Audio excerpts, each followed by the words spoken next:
The North Korean regime is full of secrets, and the hub is going to reveal them for you. We'll cross the demilitarized zone and head into Kim Jong-un's palaces, yachts, and pleasure barges. We'll look through empty towns, peer into harsh prisons, and see the underground fortresses the military has built for themselves. With short summers and cold winters, the only thing harsher than the climate is the strict rule North Korea government inflicts on its people. Behind the walls and inside the subterranean bunkers, we'll take you into the most heavily guarded locations in North Korea. Yongsong Palace. In all of Pyongyang, the most majestic building is reserved for Kim Jong-un. While many citizens starve, Kim Jong-un is able to enjoy his deep storage of extravagant wines and liquors, exporting 1 million of alcohol in 2016. Despite sanctions, he's able to cultivate a massive selection of fine food and drink thanks to illegal drug and weapons trading. These refreshments are often probably enjoyed in the presence of the compound's many man-made lakes and tended gardens. With a spa, sauna, and 160-foot-long swimming pool, the icing on Kim's cake is a giant water slide. Walking through the 4.6 square mile area, you'd be hard-pressed to miss the horse stables, racing track, and shooting range, offering as many outdoor recreational activities as there are indoor entertainments. All of this is surrounded by heavily guarded gates, electric fences, and minefields. Military installations and weapon silos can be found around the perimeter, and a lead-lined underground command center acts as a staging ground for Kim Jong-un in the event of nuclear war. Whether wandering through the grounds or enjoying a regular screening of Godzilla in the 1,000-seat theater, no pastime can offer a full escape from the paranoia hanging over the palace. Tumen River. The Tumen River stretches along a third of North Korea's border with China. Compared to the country's many other heavily guarded locations, it seems strangely unoccupied. The Chinese side doesn't have many obvious outposts, and while bunkers and watchtowers line the North Korean side every couple hundred meters, they're often empty. Why would both countries leave such a border largely unguarded, especially when the Tumen River can be waded through in summer and iced over in winter? Well, the North Koreans tend to catch and imprison any potential defectors in the well-patrolled miles of land before anybody makes it to the river. Those lucky few who are able to make it into China tend to be caught and returned to the Democratic People's Republic of Korea soon after they cross over. North Korea then places them into prison camps for the rest of their lives. In March of 2017, 14 refugees were detained by Chinese authorities, and in April, North Korea even shut off its citizens' access to the Tumen River water. Once used for drinking water and washing clothes, many local villages now rely on bartering for water with local merchants. Also, mobile phone service has been shut off in much of the area surrounding the river in an effort to crack down. Demilitarized zone. The DMZ runs along the 150-mile-long border between North and South Korea. Defined as the 38th parallel, it's the ceasefire line set at the end of the Korean War in 1953. In the time since, this area has remained a no man's land. Any attempt to cross without an agreement formally made by both parties would be seen as an act of war. Walls, barbed wire, and command posts line the heavily fortified area on both sides within the zone.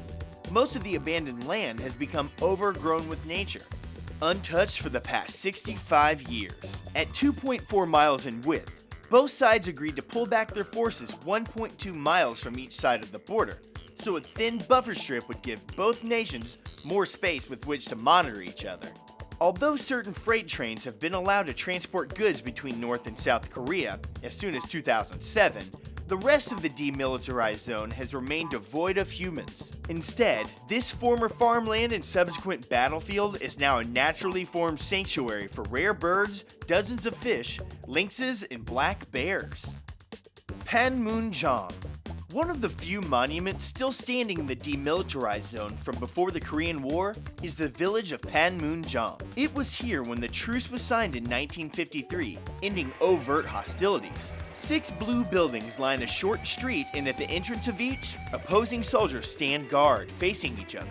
As tensions have been escalating, the new South Korean president, Moon Jae-in, offered to provide a diplomatic solution, and an emissary was sent to Panmunjom in July of 2017 to wait for a North Korean response. While this village was constructed specifically to ensure peace, the town known as Kijongdong, or Peace Village, exists specifically to instigate the other side. Located within the northern side of the demilitarized zone, Kijongdong looks like a movie set. As one of the more picturesque villages in the People's Republic, it's so manicured because it was built as a propaganda tool. In fact, this fake village is totally unoccupied, except for maintenance workers who periodically sweep the streets. Although the rest of the country is forced to ration their electricity most hours of the day, this empty town blasts propaganda 20 hours per day, runs electric lights several hours a night on a timer, and flies a 525-foot flagpole, one of the largest in the world. Royal Pleasure Barge.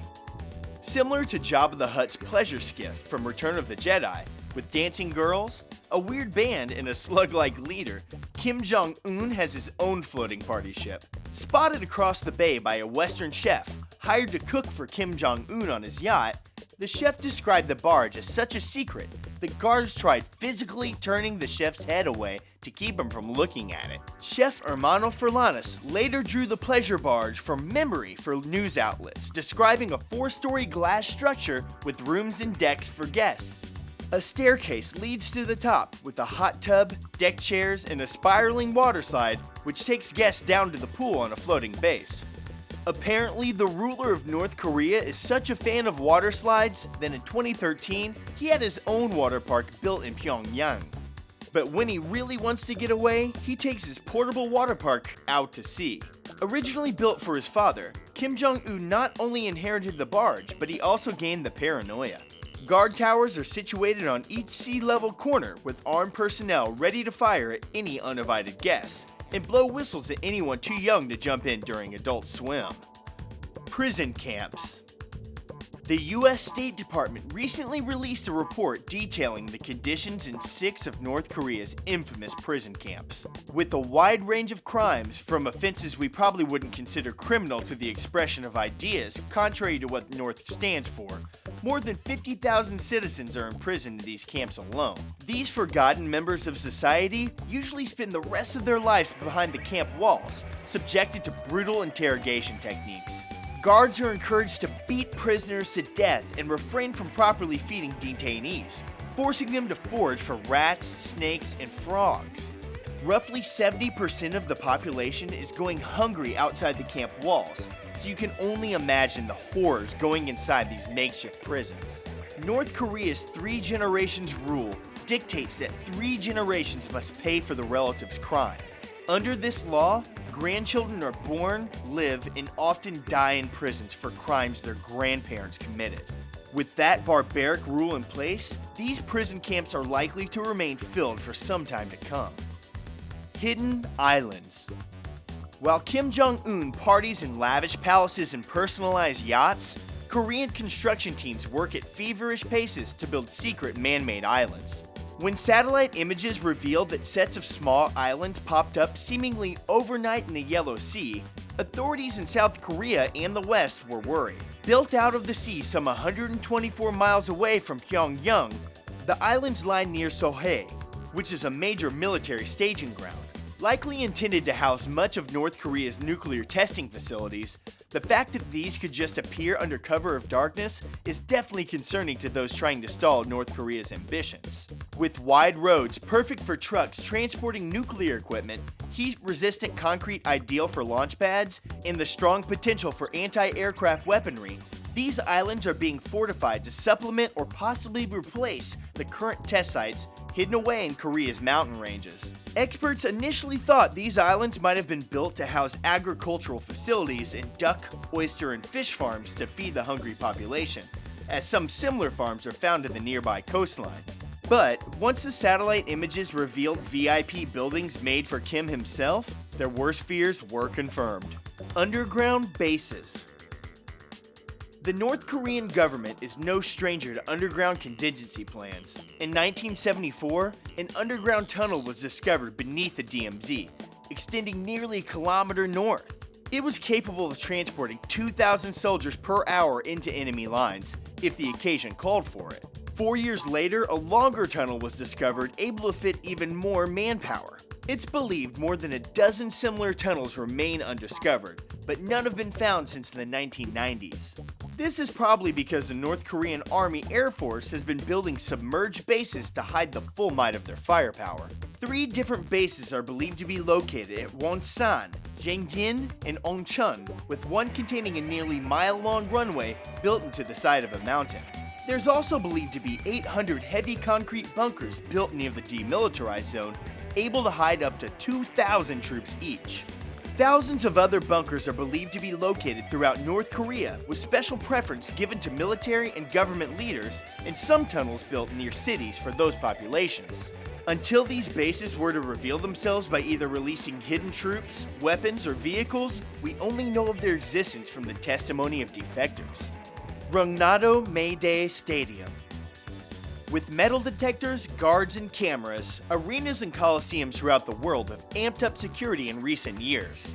But these types of events can't compare to the work that goes into managing the safety of Rungnado Mayday Stadium. At a capacity of 150,000, it's the largest stadium in the world, and to match its size, the members of the Hermit Kingdom perform the mass games there each year. As a celebration of North Korea's culture and history, the mass games combine gymnastics, dance, and art in what is recognized by the Guinness Book of World Records as the largest public performance in the world. While physical feats are undertaken on the field, the stands are filled with participants holding up signs that form instantaneous mosaics depicting images from the country's history. For all its grandeur, the rigid conformity imposed on all these citizens shows in the games too. During the weeks of planning and even the performances themselves, performers are given very little food and drink. Due to the lack of bathroom breaks, children involved in the show have been known to develop cystitis and other ailments. For that alone, it deserves negative review, but who's brave enough to give it a low Yelp rating? Kumsusan Palace. As of January 2013, the late Kim Jong-il's body was opened to public viewing 13 months after his death. Resting in the mausoleum at Kumsusan Palace, the location is under heavy guard, as citizens of the hermit country regard their leaders with almost godlike reverence. The measures to keep Kim Jong-il untainted were in depth to say the least. When entering the mausoleum, you must pass through air jets to blow off any pieces of dirt or dust clinging to your body from the outside. Visitors must bow at the leader's feet and arms. A bow at the head would be considered distasteful and is forbidden. And if anyone possesses a cell phone or camera, they'll be removed from the palace. The opening in January of that year was planned because North Korea's borders are closed off to tourism during December and January. This monument is historically significant to the North Koreans because the body of Kim Il-sung also lies in state several floors above him. Father of Kim Jong-il, Sung is considered the father of North Korea, and any tourist visiting this palace should be incredibly careful not to offend the authorities, or else the punishment would be severe. In a country where individual freedoms are as restricted as military bases, these were the most heavily guarded locations in North Korea. If you ever plan on visiting this country, be careful. Once you're inside, it's usually much harder to get out. And if you decide a trip to North Korea is not for you, feel free to keep coming back to the hub.